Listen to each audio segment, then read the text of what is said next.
इस कार्यक्रम के प्रायोजक हैं श्री निहाल चंद्र जी जैन, श्रीमती अचरज कुमारी जैन, श्री घेवर चंद्र जी जैन, श्रीमती कल्पना देवी जैन, श्रीमती सुनीता जैन, श्री विनय जैन, श्रीमती पूर्वी जैन, जयपुर, राजस्थान।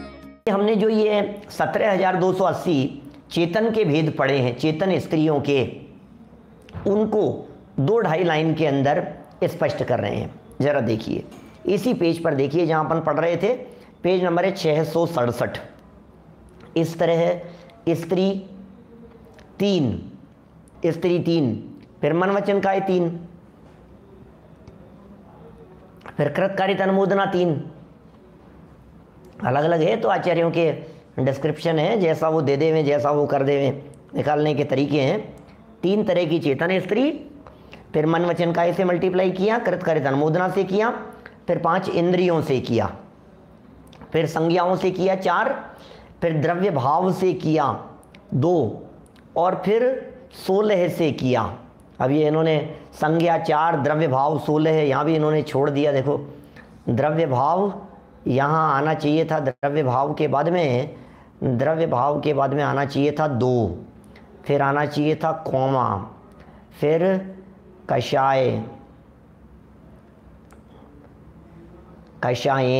16। तो इस तरह का ये आना चाहिए था, ये भी शब्द छूटे हुए हैं। वास्तव में तो ग्रंथ के पुनर्संपादन, प्रूफ रीडिंग की ज़रूरत है। अब कोई हाथ में लेवे जिम्मेदारी, अब तो कौन छपवाए, कौन करे, कौन पढ़े, कौन बेचे, कहाँ चले। नहीं तो अपन ने यहाँ संयम प्रकाश चला लिया, इसलिए घर घर में पहुँच गए, चले गए। बाकी ये ग्रंथ कहाँ चलने वाला था, कौन बुलाने वाला था, कौन मंगवाने वाला था। 10-12 साल 15 साल पहले छपा था, कब छपा था एक बार, तब से लेकर के अब तक पड़े हुए थे। बड़ी मुश्किल से बांटने में गए थे इधर उधर, तो अपन ने चलाया तो 15 दिन के अंदर ही 3000 प्रतियाँ घर घर में पहुंच गई लोगों के पास में, फटाफट। और लोग पढ़ रहे हैं, सबके घरों में है। क्या करो, कौन करेगा। मैंने मेरी किताब में तो कर दी है, अब दुनिया करे या नहीं करे। मैं तो अपने तो एक कॉपी तो बन गई है, उसमें बीच में कई बार जैसे दूसरी जगह से करता हूँ कि दूसरी किताब से करता हूँ तो फिर छूट जाती है कई बातें।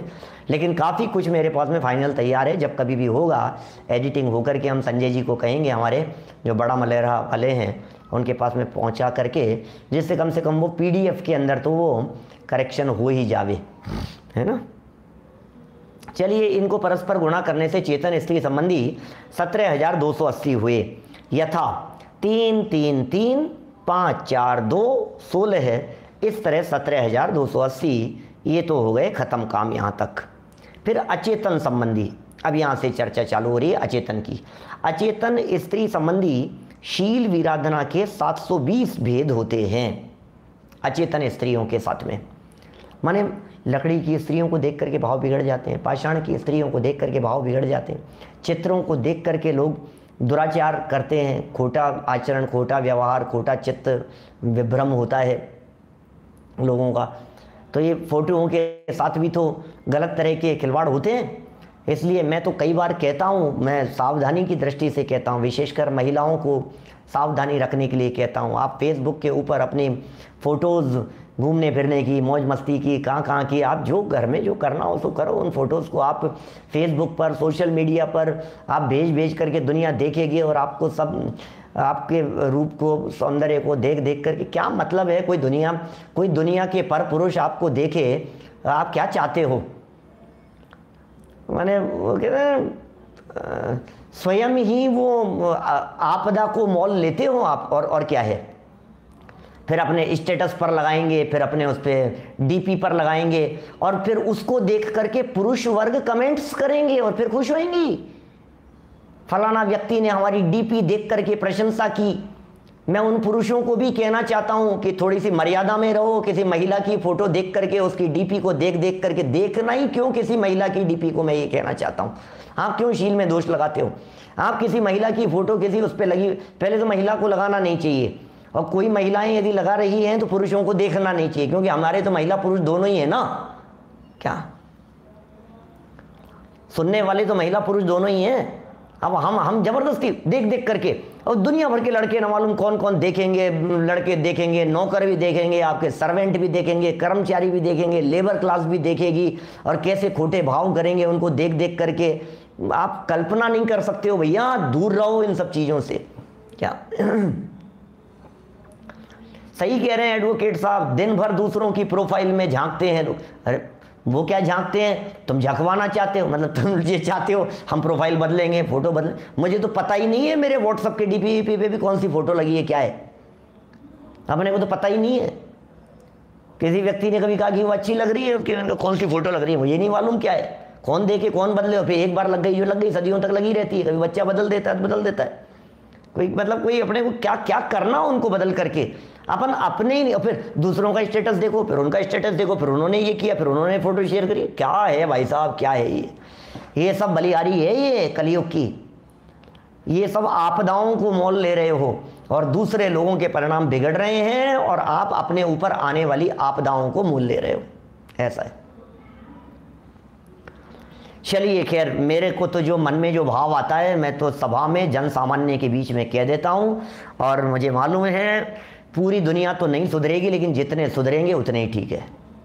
अपन तो क्या कहें, जिनके समझ में आ जाए, जिनकी भली होनहार, जो सुधर जाएं अच्छी बात है। और कम से कम सोचो तो सही इस मुद्दे पर सोचते क्यों नहीं हो, सोचता क्यों नहीं है कोई व्यक्ति। शील का प्रकरण चल रहा है और अचेतन स्त्रियों की चर्चा चल रही है। अब कोई महिला को डायरेक्ट तो नहीं कहेगा, लेकिन उसकी महिला की फोटो को देख देख करके वो मुस्कुराएगा, खुश होगा, उसके गाल पे हाथ फेरेगा। अब बताओ मेरे को क्या क्या करेगा। लेबर क्लास लोग, जो हीन जाति कुल वाले लोग हैं, कर्मचारी जैसे लोग हैं, वो लोग क्या करेंगे। तो भैया सावधान रहें, कास्ट की है ये दोष है ये सब, इसलिए अचेतन स्त्रियों को भी उसके अंदर ये कहा है। मैं तो घर घर की कहानी है जी, किस किस को कहें क्या कहें, इसलिए अपन तो सामूहिक रूप से कह देते हैं। किसको कहें, सबके परिवारों के अंदर बहन बेटियां, भाभियां, चाची, मामी, नानी, सब है ना, किस किस को कहें। बोलो योगेश मामा क्या कहें, पूरे दुनिया भर के कुएं में ही भांग पड़ी है ना, हम किस किस को क्या क्या कहेंगे। तो सावधानी के संदर्भ में कह रहे हैं, अचेतन स्त्रियों से शील की विराधना संबंधी 720 भेद यहाँ कहे हैं। उनका खुलासा इस प्रकार है। नंबर 1, काष्ठ, लकड़ी की। फिर पाषाण माने पत्थर की। लकड़ी की तो आजकल कम बनती है, लेकिन लकड़ी की भी बनती है। लकड़ी का भी काम करने वाले, बनाने वाले कारीगर हैं इस तरह के, वो बनाते हैं। देखिए, फिर पाषाण हो गई, पत्थरों की तो मूर्तियाँ हमने बनी हुई देखी है, देवियों के नाम पर, पद्मावती देवी के नाम पर, या समझ, ये भी मुझे बड़ा आश्चर्य लगता है।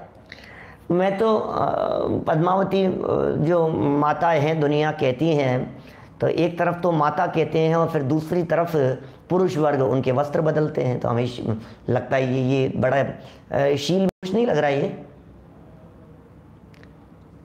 मैंने उनकी पूजन करते समय, उनको चोला चढ़ाते समय, उनके कपड़े बदलते समय कौन बदल रहा है? उन मूर्तियों के कपड़े कौन बदल रहा है? पुरुष वर्ग, माता के हैं?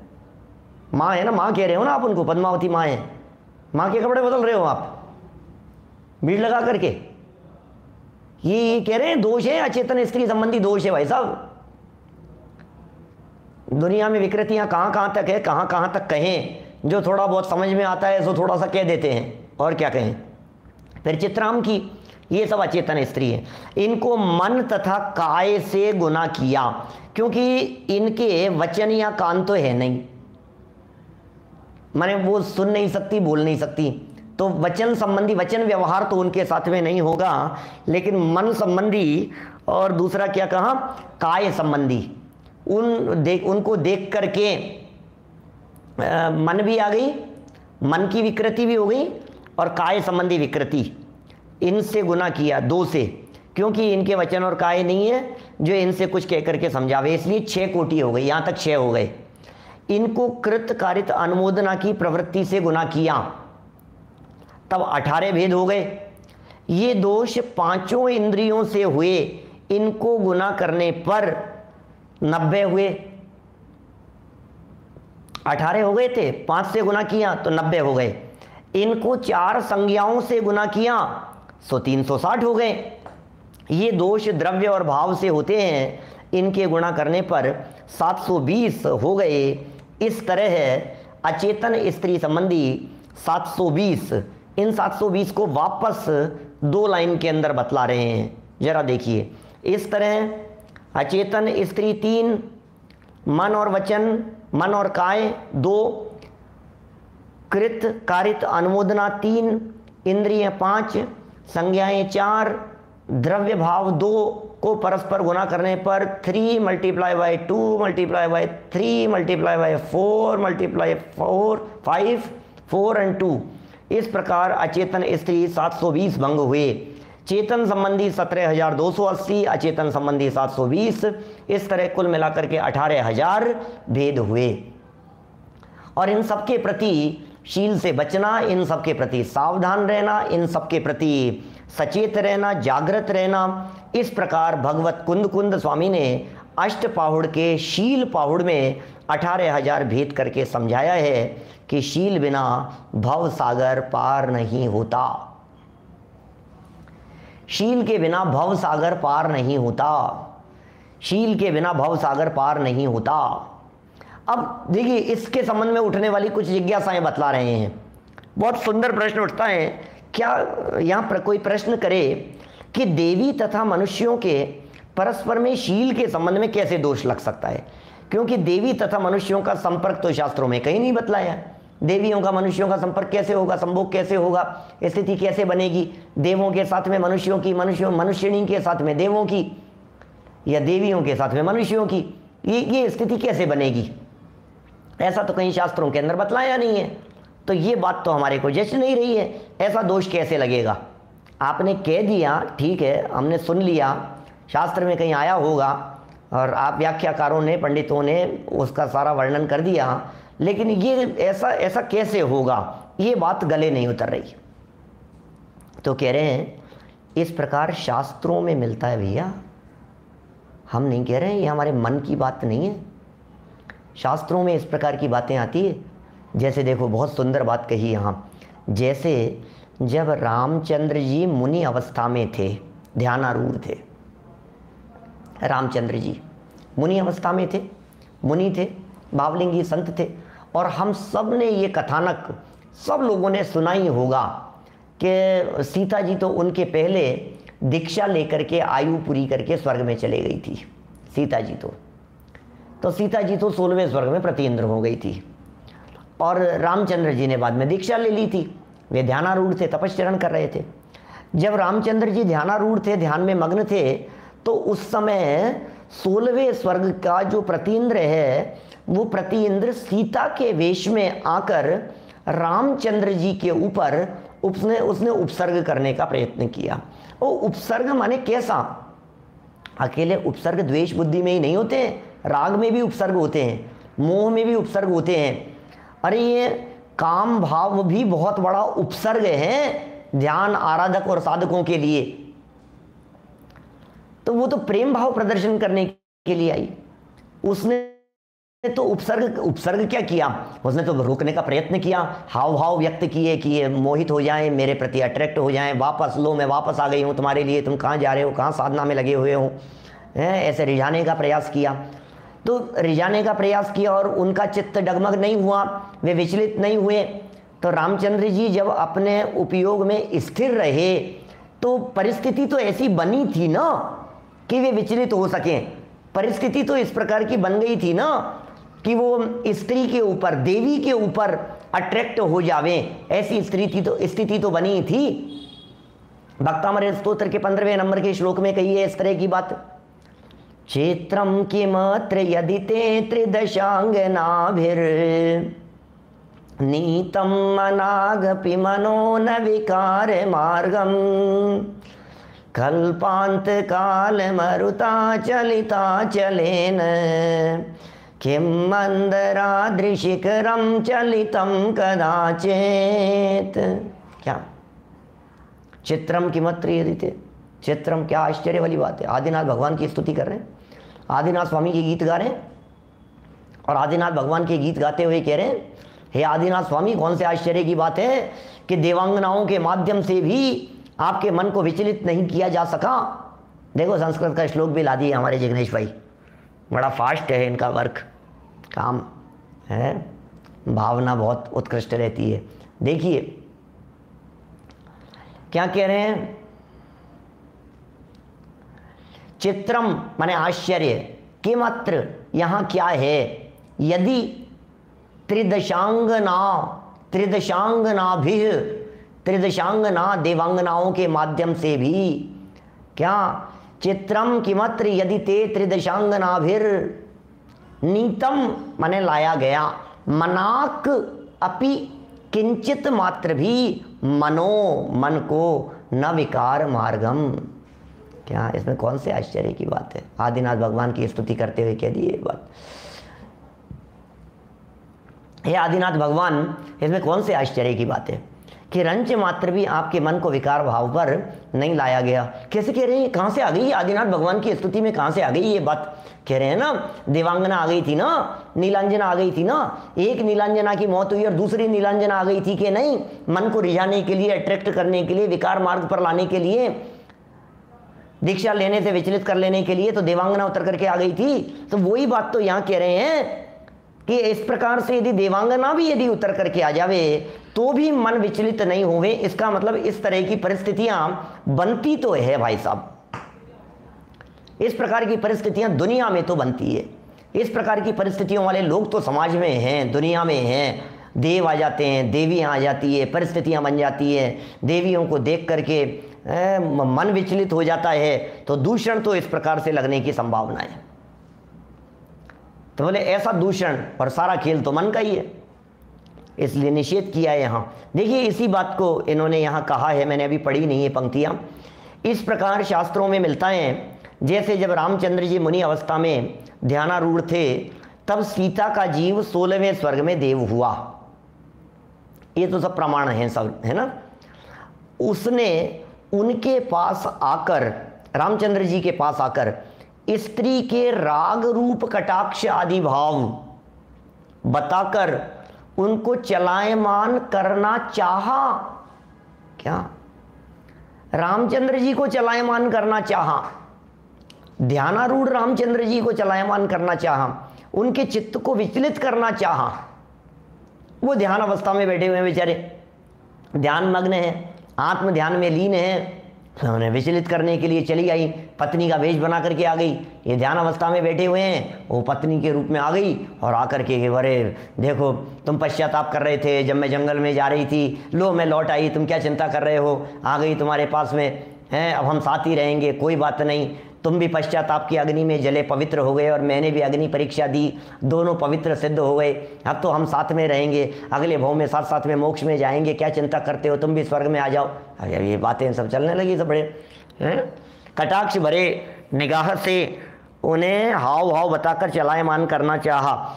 रामचंद्र जी तो किंचित भी विचलित नहीं हुए, वो तो किंचित भी विचलित नहीं हुए। क्या? किंतु कदाचित भी चलित होते तो उनको देवांगनाकृत शील में दूषण लग जाता। इस प्रकार का दूषण संभव है, इस प्रकार का दूषण हो जाता है। क्या? बोलो। एक प्रश्न सामने दिख रहा है इस तरह का कि यहां मनुष्य गति के जीव, कोई इस तरह के दो जीव मर करके एक साथ देवगति में एक ही जगह पर जन्म ले ले में तो क्या उन्हें पूर्व भाव के संबंध याद आ जाते हैं? पूर्व भाव की क्या जरूरत है, नए बन जाते हैं ना दोबारा। क्या माने पूर्व भावों के संबंध याद भी कर सकते हैं, पुराना याद भी कर सकते हैं, अवधि ज्ञानादिक के माध्यम से याद भी आ सकता है, भूतकाल को याद भी कर सकते हैं। और भूतकाल को याद करने की जरूरत ही नहीं है, वर्तमान का नया है ना। और पूर्व के इस तरह के संस्कार रहते हैं कि उनका दोनों का संपर्क, उसी तरह का संबंध कई कई जन्मों जन्मों से चलते हैं। ये सब ऐसा नहीं है कि वो नेमी राजुल का ही 9 भव से चल रहा था, 9 भव का सुमिरन कर राजुल हैं, नेमी को याद दिला रही हैं, अरे 9 भव की प्रीति याद दिला रही हैं, अपनी भव की प्रीति याद दिला रही है, जाति स्मरण हो गया उसको याद दिला रही है कि क्या कर रहे हो आप भूल गए क्या अपनी उन सब बातों को। ऐसा थोड़ी है कि कमठ और मरुभूति के अंदर ही चला था, ये 10-10 भव तक चला था, सबके चलते रहते हैं इसी तरह के। अरे आज अनजाने में ही कोई व्यक्ति यदि आपका शत्रु दिखाई दे रहा है जिसका आपको कुछ लेना देना ही नहीं है, वो व्यक्ति आपको क्यों मारने के लिए आ गया है बतलाइए? अचानक ही आ गया वो व्यक्ति आपको मारने के लिए, एक व्यक्ति आकर के गोली मार करके चला गया, मारना था किसी और को, तुम्हें मार करके चला गया, तुम्हें मारने के लिए आ गया, क्या लेना देना था उसका? पूर्व का कोई द्वेष बुद्धि होगी, पूर्व की कोई बैर भाव होगा, देख करके इस तरह का भाव हुआ और वो बदला निकाल लिया उसने, उसमें क्या है? तो ये सब परिणाम इसी तरह के चला करते हैं, हो जाते हैं, इनमें कोई बाधा नहीं है। देखिए इसी प्रसंग को थोड़ा सा और आगे बढ़ा करके चर्चा को अपन संपन्न करेंगे। क्या औदारिक वैक्रिय शरीर का संसर्ग होता है? अब फिर नया तर्क, औदारिक वैक्रिय शरीर का संसर्ग होता है क्या? क्या उत्तर, सामान्य रूप से संबंध तो नहीं होता। औदारिक और वैक्रियक दोनों शरीर अलग अलग हैं। यह हाड़ हड्डी खून मांस का है और वो सप्त धातु रहित शरीर है, वो इनका संबंध तो नहीं होता। किंतु आशावानों को स्पर्शादिकृत इस प्रकार का दोष अवश्य लग जाता है। आशावान माने इच्छाओं से जो ग्रसित हैं, इच्छाओं से जो तृप्त हैं, इच्छाओं से जो पीड़ित हैं, इच्छाओं की अग्नि में जो जल रहे हैं, उन्हें इन कृत दोष अवश्य लग जाता है। जैसे किसी पुरुष या स्त्री ने मन द्वारा किसी देव या देवी का साधन किया, देवी यहाँ आकर के प्रकट हो जाती है, इनके सामने प्रकट हो गई, पुष्पदंत भूतबली स्वामी के सामने आकर के प्रकट हो गई। बोलो, अब देवी आकर के प्रकट हो गई, सुंदर रूप में देवी आकर के प्रकट हो गई। वे तो वैरागी थे, वीतरागी थे। दिगंबर संतों को, वीतरागी संतों को इन चीज़ों से फर्क नहीं पड़ता है, लेकिन यदि रागी हो तो राग में उलझ जाए, फंस जाए, हो तो क्या है। देवी यहाँ प्रकट हो जाती है, देव लोग प्रकट हो जाते हैं। मंत्र द्वारा देव या देवी का साधन किया, वे आकर प्रकट हो जावे। अब इन्होंने साधन किया, वो सामने से आकर के प्रकट हो जावे और उस व्यक्ति का चित्त चलायमान हो जावे, तो मन और काय संबंधी दोष अवश्य लग जाता है, इसमें कोई संदेह नहीं है। ये परिस्थितियां इस प्रकार की बन जाती है। मन संबंधी दोष लग जाता है, काय संबंधी दोष लग जाता है, वचन संबंधी दोष लग जाता है, वार्ता संबंधी दोष लग जाता है। आखिर चेतन स्त्री तो है ही ना। इसलिए सावधानी ही सर्वत्र करने योग्य है भाई साहब, सर्वत्र सावधान रहिए। चेतन स्त्रियों के जो प्रकार बतलाए हैं और अचेतन स्त्रियों के भी जो प्रकार बतलाए हैं, सच में चेतन और अचेतन ये मुख्य रीति से ध्यान में रखने योग्य हैं। फिर मन के परिणामों को संभालने योग्य और पांचों इंद्रियों को संभालने योग्य, और तो क्या है, बस निपट गया। और क्या है, आप पांचों इंद्रियों को संभालने की बात कीजिए। अब इसमें सब विकृति आएगी, चक्षु इंद्रिय से देखना नहीं आएगा, कर्ण इंद्रिय से सुनना मात्र नहीं आएगा, नहीं तो बहुत तरह की दिक्कतें खड़ी हो जाएगी। मुझे मालूम है, अभी ऐसा लग रहा है देख करके चले नहीं क्या, रोड पर यदि कोई महिला दिखे तो देखे नहीं क्या, यदि कोई रोड पर पुरुष आ जाए तो क्या एक्सीडेंट कर लेंगे क्या? नहीं नहीं भाई, ऐसा नहीं है। फिर महिलाएं क्या अरहंतों के दर्शन नहीं करें क्या?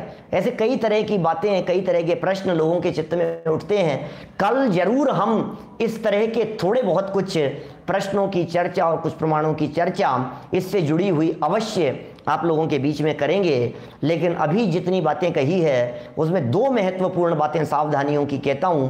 एक तो चेतन अचेतन स्त्रियों के संबंध में, दोनों चेतन स्त्रियां जो हो सकती हैं और अचेतन स्त्रियां जो हो सकती है, ये दोनों।